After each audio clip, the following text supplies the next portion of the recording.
Our explorations in this series have considered scripture in the struggle for racial justice through various eras of US history. In this session, we'll follow the trajectory of the European indigenous encounter of New Spain through Mexican independence and the Mexican-American experience with the expression of the United Farm Workers movement of the 1960s. To do so, we're going to trace the significance of two women, one real and one symbolic, in the figures of Dolores Huerta and Our Lady of Guadalupe. We'll consider also the collaborative work with Cesar Chavez and other intersectional solidarities of the UFW to ask the questions: how does Our Lady of Guadalupe function? What was the United Farm Workers movement? And how was Dolores Huerta a figure of intersectional solidarity in the struggle for racial justice? As I invite you into this short discussion, I'm also going to point your attention to two documentaries, one entitled Harvest of Empire, which we have already viewed a piece of from Juan Gonzalez. That is very important to understand the background to the United Farm Workers movement and the close relationship of the United States and Mexico. The second is a documentary entitled Dolores, which traces the history of the United Farm Workers movement and the role that Dolores Huerta played. Although my slides here will frame some of the discussion of those documentaries, it's really important that you view the sections of the documentaries that give us that broader perspective. But here I'll discuss the role of Our Lady of Guadalupe, some connections with the work that we've done before, and some questions for the future consideration of what this history says for us today. As you might notice in this image, an image of one of the marches or pilgrimages, as Cesar Chavez described them, in which the United Farm Workers marched for better wages and better working conditions for the Mexican-American farm workers and others. And in this image of the pilgrimage, you can see Our Lady of Guadalupe featured prominently on some of the banners and flags that are being carried by the marchers themselves. We've seen this image before, this image of Guadalupe, which began in our own study with the explorations of 1492 and the encounter of indigenous peoples with the Spanish Catholicism that was brought by both conquistadors and colonial presence. And in this era is the era that you might remember that Mary comes as an image of Christianity, bearing with her the crown of royalty symbolizing New Spain. But we also saw in this era the history or the legend of Juan Diego and the encounter with the Virgin of Guadalupe there. We read in David Sanchez's work, his work entitled Guadalupe and Resistance, Ancient and Contemporary Counter-Imperial, Counter-Colonial Discourses. We read Sanchez describe Our Lady of Guadalupe as not only a figure that might have been incorporated by the colonial presence of New Spain, but also a figure that is adopted by indigenous peoples to tell their story of an encounter with Christianity. So we have in the 1600s the series of written accounts of the Virgin of Guadalupe, often seen as a figure that connects New World Catholicism to the Old World, in contrast to the figure of Martin Luther and the Reformation. And so the way in which this story of Guadalupe functions in this early period is what David Sanchez describes as having a multivalence. Like we've seen the multivalence of scripture being able to be read and interpreted in different ways. Similarly, the image of Guadalupe has a multivalence in the accounts that we encounter in this era. What Sanchez describes in his writing in the article from Perspectivas and Fall of 2009 on page 17, he says what is acutely evident in looking at this history is that at least three forms of the Guadalupan myth are circulating and competing in New Spain. So we both have a multivalence of the stories of Guadalupe and the use of Guadalupe in different time periods. But what Sanchez draws attention to is even in the colonial context of New Spain, different ways that the story and the figure of Guadalupe is functioning. We can trace the figure of Guadalupe incorporated into the story of New Spain all the way up to Mexican independence in the 19th century. And here we can see that what becomes the United States of Mexico is organized with the symbolic presence of the Virgin of Guadalupe, who was a figure of New Spain and becomes then a figure of the new nation of Mexico. It's this trajectory of the Virgin of Guadalupe through New Spain, through Mexico and Mexican independence, and into that era of the US claiming land from Mexico, that the Virgin of Guadalupe remains as a presence of Mexican Americans in what becomes the United States. It's here that I would recommend that you turn to that documentary by Juan Gonzalez and continue on his trajectory of Mexican American presence, and especially the experience of Mexican Americans in the US government's farm worker program with the Bracero program. And Juan Gonzalez will describe the close connection of the economies of Mexico and the US, and US policy that welcomes Mexican workers and invites the Braceros into an economy in the US, but then sends Mexican workers back across the border during difficult economic times. So I would encourage you at this point, you might pause this recording and listen into the recording that I would point you to with Juan Gonzalez's Harvest of Empire. If we pick up the story of the Virgin of Guadalupe through the Braceros and through the United Farm Workers, we arrive in the 1960s and 1970s with David Sanchez's description of the Virgin of Guadalupe really being part of the culture in this part of the US. And so we might think about the Virgin of Guadalupe having this long trajectory and this long history and a continued presence in this geographical location of the US. And we're going to pick up that thread to ask the question of how the Virgin of Guadalupe might continue to function in the 21st century and the continued struggles for racial justice. But it's in this broader history that we can follow the Virgin of Guadalupe in her role with the United Farm Workers. We might be reminded of what Sanchez describes. That is, that there was an original context to the Virgin of Guadalupe in the book of Revelation as a figure who was a counter-imperial figure. That is, a figure that stood over and against other powers. And we might think about the way that the Virgin of Guadalupe is a figure that is a figure of perhaps unexpected power, or a figure of counterpower against imperial powers in the original context of the book of Revelation that Sanchez describes, but then this figure in different periods, and the question of which imperial powers is she standing over and against. So that when we arrive at the United Farm Workers movement, we might see this longer trajectory, and we might recognize the Virgin of Guadalupe as a potent symbolism for this standing over and against imperial powers.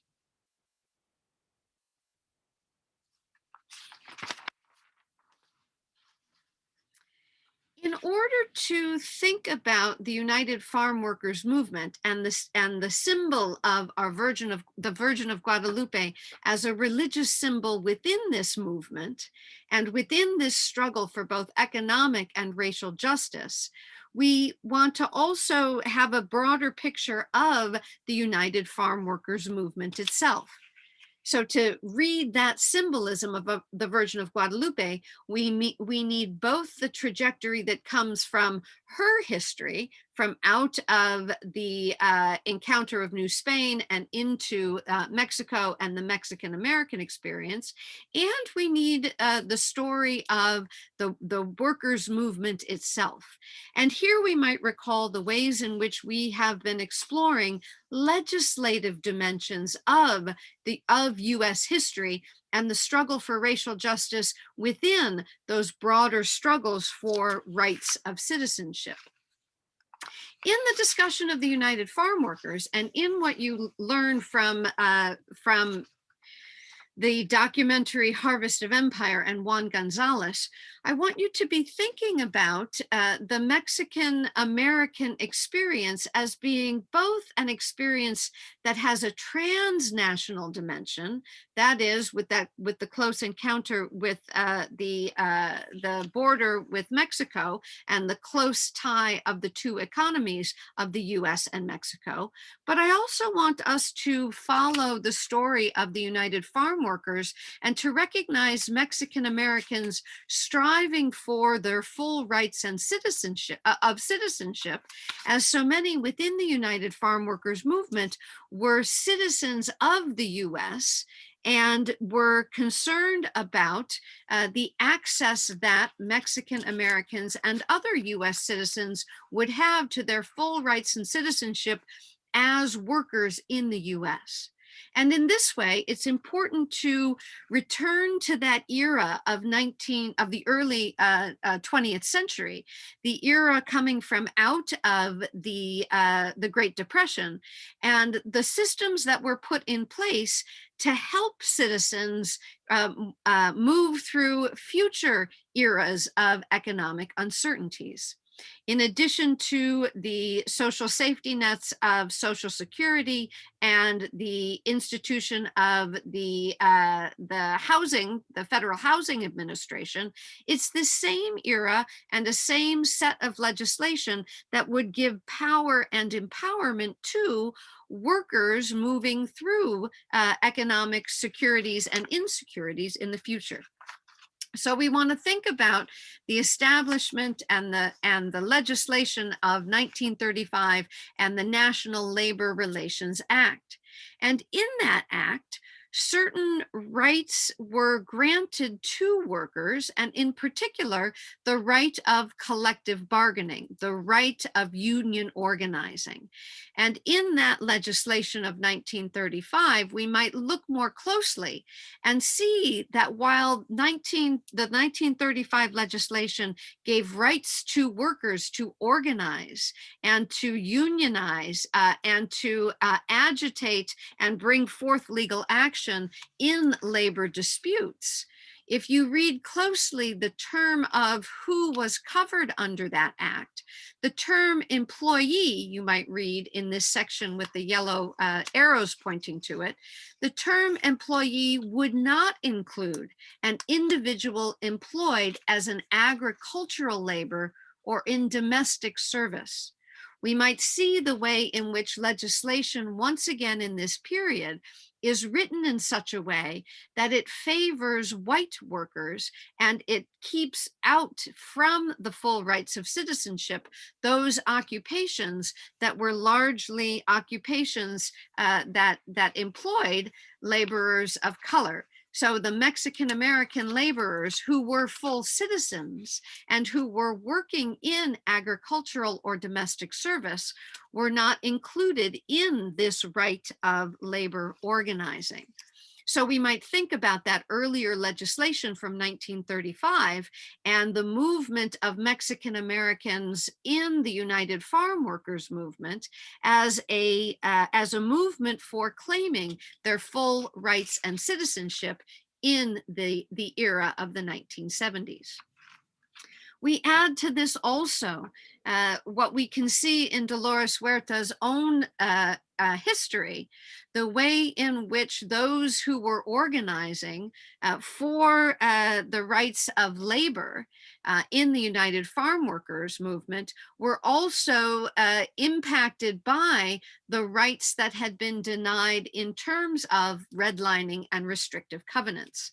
And we read of Dolores Huerta growing up in Stockton, and the agricultural community where she grew up was made up of Mexican, Filipino, African American, Japanese, and Chinese working families.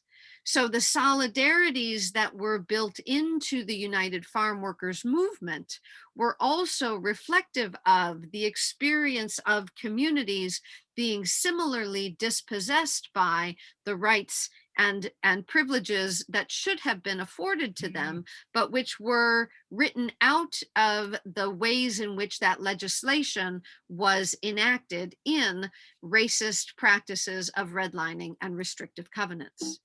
So it's from out of this background that we might hear the work that Dolores Huerta began. And we read this with Stacy Soward's account of the United Farm Workers movement, reading women's roles in the wider social organization. Soward writes that women, through mutual aid societies, through mutualistas, sought to help their neighbors. They worked within their communities in a public way, although their labor generally remained invisible outside the barrio. So Sowers helps us to see the work that Dolores Huerta would come to do within the United Farm Workers movement as part of the practice of women finding opportunities for work and for solidarity, helping their community, even if in not a public and paid way.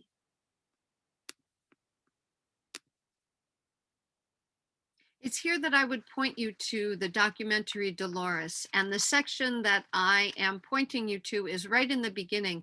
You'll get a really good picture of the movement of the United Farm Workers movement and Dolores Huerta's role within it in those first 20 minutes of that documentary. And you might also be listening for the way that religious symbolisms and religious practices were part of the United Farm Workers movements. You can read about this also in the work by Robert Chow Romero, The Spiritual Praxis of Cesar Chavez, and the ways in which fasting and prayer and the Roman Catholic Mass were part of the work of the organizers and the work of the movement. We read that also in an interview that Dolores Huerta gave with Mario Garcia in 2007, and her recounting of spirituality of the movement and the relationship with the Catholic Church. So those two textual readings will help to draw out some of the religious themes of this movement. And we might be attentive to the possibilities that scripture itself was a resource for hearing and mobilizing the call for justice. For example, in James chapter 5, verses 4 through 6, the letter that cries out for those who read to listen. The wages of the laborers who mowed your fields, which you kept back by fraud, cry out, and the cries of the harvesters have reached the ears of the Lord of hosts. So agricultural workers and justice for agricultural workers in those sections of scripture might have been incredibly resonant with the work that the United Farm Workers were doing. And we begin, of course, or continue to see that the struggle for racial justice is continuing to be a struggle for the justice for workers and an economic justice as well. So as you think with the United Farm Workers and as you hear that documentary, as you view that longer documentary, you might see both the religious dimensions woven into this movement, But you will also see the way in which the United Farm Workers movement wasn't just about organizing farm workers. We hear this also in Sowards, and we hear it in the documentary, the way in which the United Farm Workers was part of the broader social movements of the era. Sowards writes that in the 1960s and the 1970s, this became an important era for organizing farm workers, in part because of the other social movements developing at the time, such as the Chicano movement, the American Indian movement, women's rights movement, the gay liberation movement, Black power and freedom movements, the environmental movement, student group protests, and Vietnam War protests. And so both Soward's chapter and the documentary Dolores help us to situate the United Farm Workers in this broader social movement of the day. You might also pay attention to the way in which solidarities were fostered within this movement, within this time period, and we see this imaged in intersectional solidarities. So this image here that brings together the United Farm Workers of Dolores Huerta as a Latina, and also the Filipino farm workers and the leadership of Larry Itliong. In this era, the farm workers movement was a multiracial movement that brought together the solidarities across racial lines. This image also of the Filipino workers who joined who were mobilizing as a Filipino movement of farm workers, but also joined with the Latina and Latino farm workers as well. We see the ways in which other struggles for civil rights, in this image here, Coretta Scott King marching with the United Farm Workers. In this image here, Dorothy Day, the Catholic worker movement, joining with the United Farm Workers.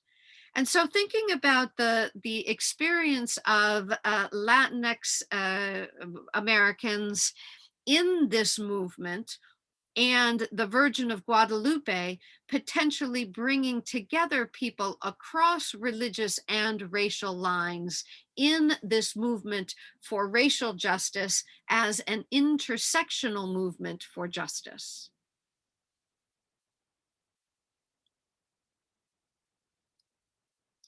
As we're coming from out of this introduction to the United Farm Workers movement, we can ask ourselves the question, not only looking backwards, what do we learn about solidarities from a study of the UFW, but how does our study of the UFW ask us to think about solidarities in the struggle for racial justice today?